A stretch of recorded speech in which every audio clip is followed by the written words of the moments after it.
In this video, I'll be covering the topic of hydrogen bonding. So we need to remember that hydrogen bonding is a type of intermolecular force.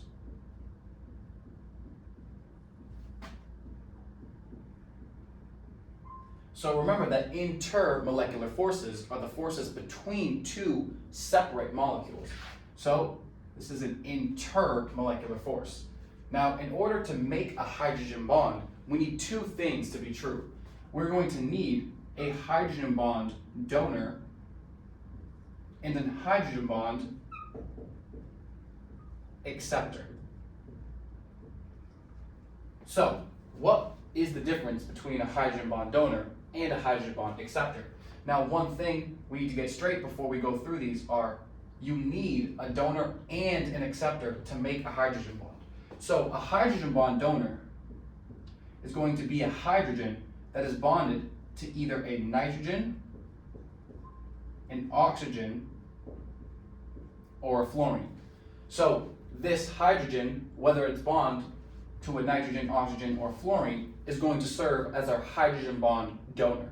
Now, our hydrogen bond acceptor is simply a lone pair. Now, this lone pair needs to be on a nitrogen atom, an oxygen atom, or a fluorine atom. So, in order to make this hydrogen bond, we need a hydrogen bond donor and a hydrogen bond acceptor, which is simply the lone pair in each of these cases. So how do we see a hydrogen bond actually come into play? So one important molecule that makes hydrogen bonds is water.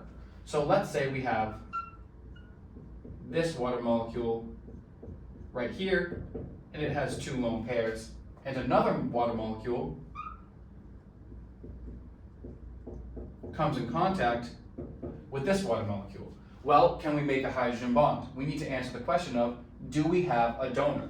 Well, yes, we have a donor. We have a hydrogen that is bonded to either a nitrogen, an oxygen, or a fluorine.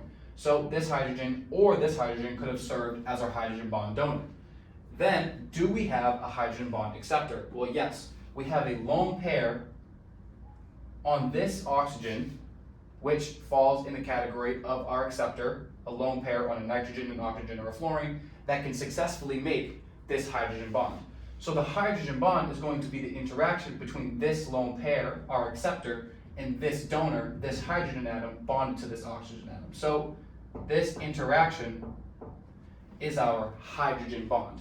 Now, with water, we can actually see that this lone pair would also make a hydrogen bond with this hydrogen. So water is special in that it makes two hydrogen bonds per water molecule.